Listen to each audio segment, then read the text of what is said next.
Hi everybody, welcome to my world. Uh, Not feeling very good today.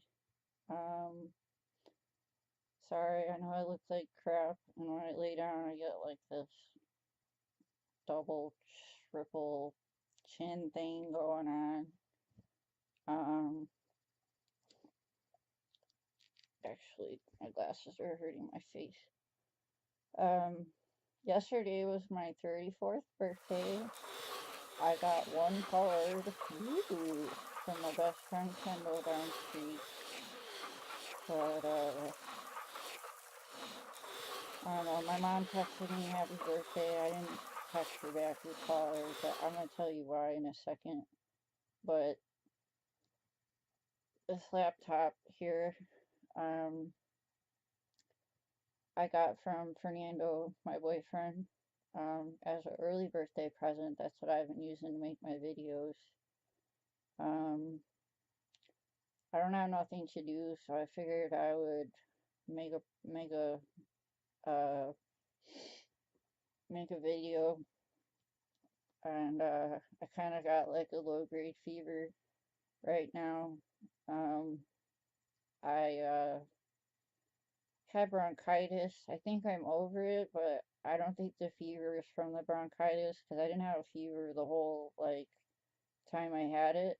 Um, I did a video about fibromyalgia, and that the um I think the fever is from the fibromyalgia.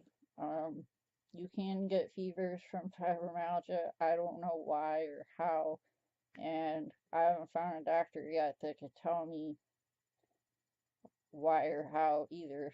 They just they know that you can, and it happens quite often to me, like at least once a week. So it used to be more, but it's less now. But anyways, not this Monday, but the Monday before. Um, well, we'll go back. Okay, so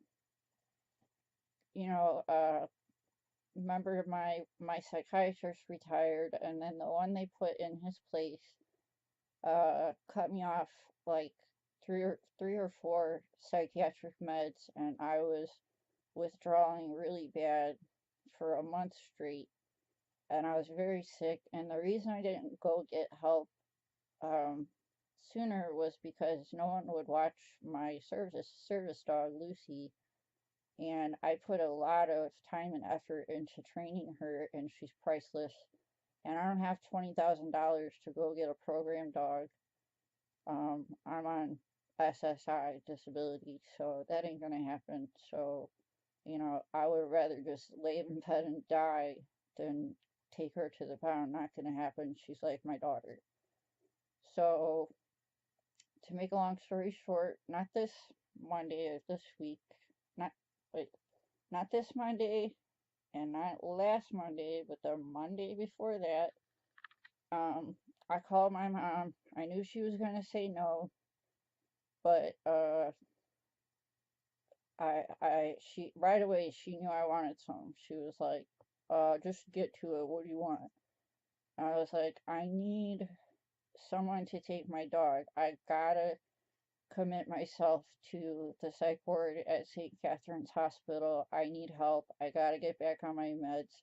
I haven't slept for like a month, for like 10 minutes a night. Like, I'm not eating, I'm not sleeping.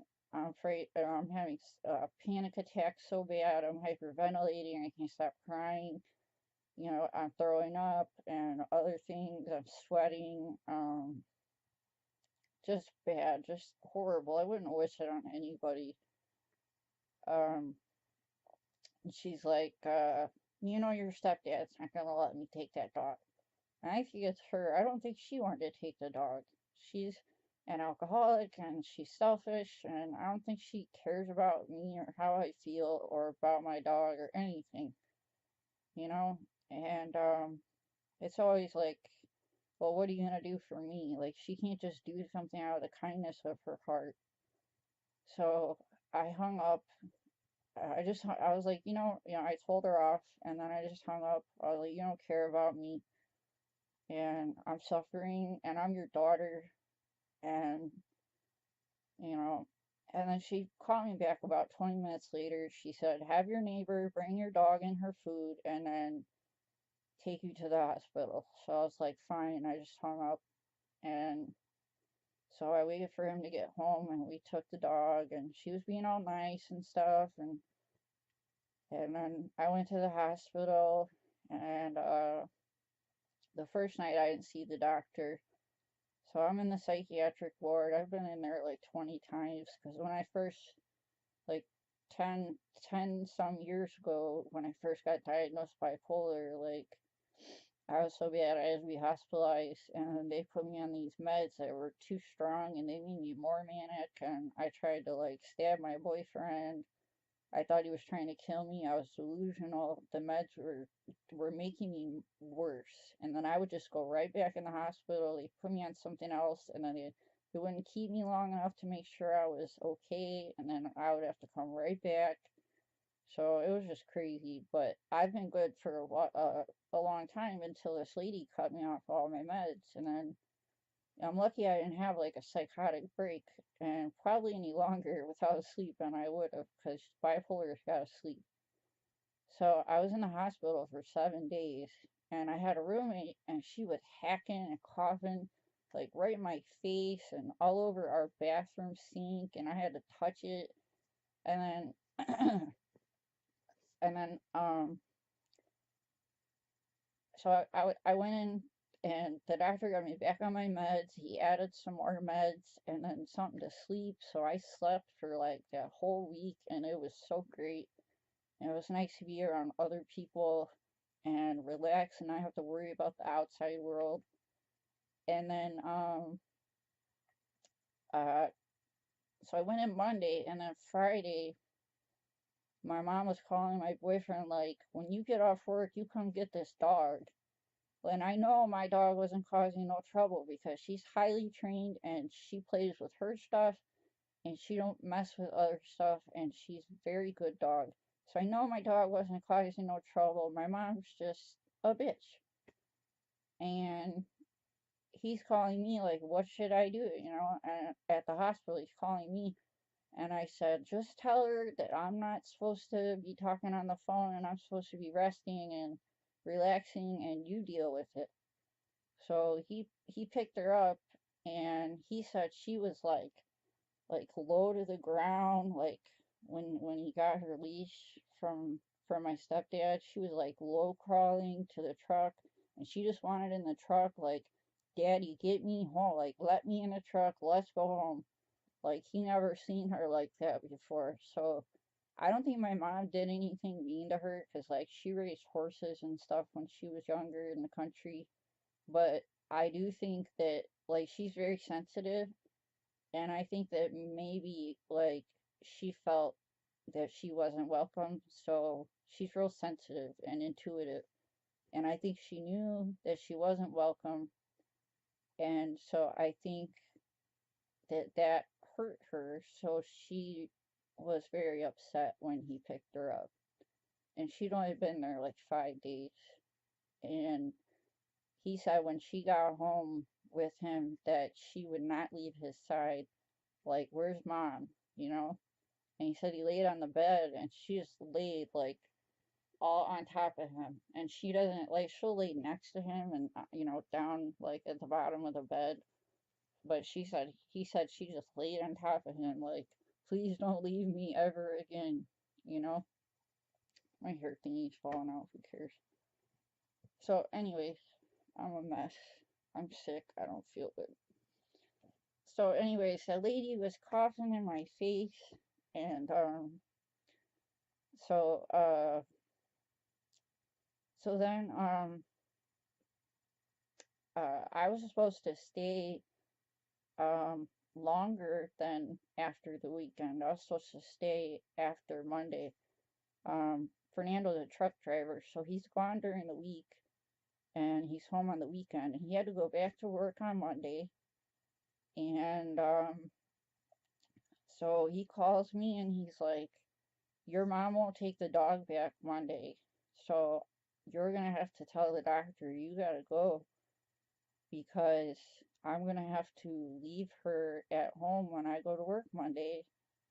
And luckily, she's trained, like I said, to hold her potty like 12 hours, because sometimes we could be in the hospital that long. You know, she's a service dog, she goes with me.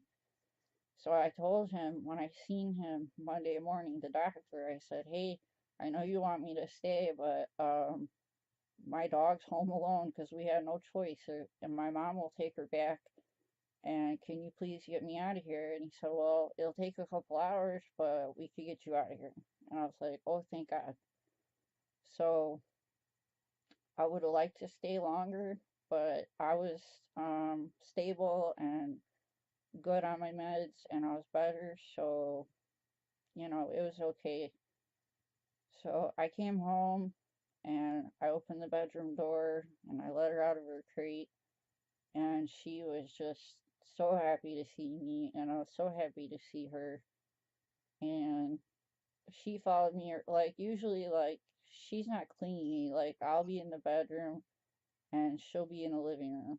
Like, she don't have to be by me all the time. But for the first couple days I was home, like, she was just, you know, right here. She had to be touching me. Like, if I got up, she got up. She went everywhere I went in the house. And then after a couple days she stopped doing that, and she started, like, you know, going in the living room and looking out the window. And she finally, like, she was like, at first she's like, I am watching you. You are not leaving me alone ever again. But after a couple of days, she calmed down. I kept telling her, I'm not gonna leave you no more. Mommy's all better. It's okay. So she's good now, and I'm happy to be home. And them beds are so uncomfortable, especially when you got metal rods in your back. Let me tell you, I love my Tempur-Pedic bed. It's the shit.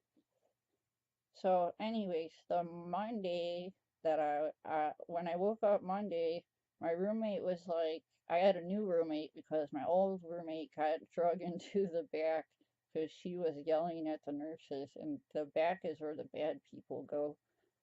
And I got a new roommate like a little while later, and I woke up and she was like, do you mind if I turn up the heat? And I was like, no, it's cool. And I had no voice. The doctor, the regular medical doctor, walked by, and I was like, hey, I can't talk. And he was like, I think you just have laryngitis. You're okay. And then um, the Tuesday, I had a regular doctor appointment, and he had me cough, and he checked my chest, and he said, oh, you have bronchitis. And they gave me um, antibiotics.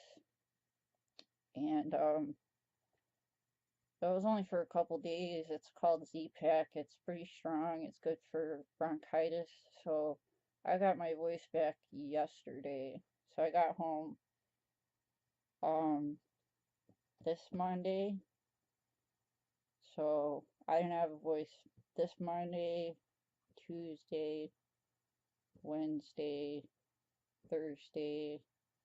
I got my voice back like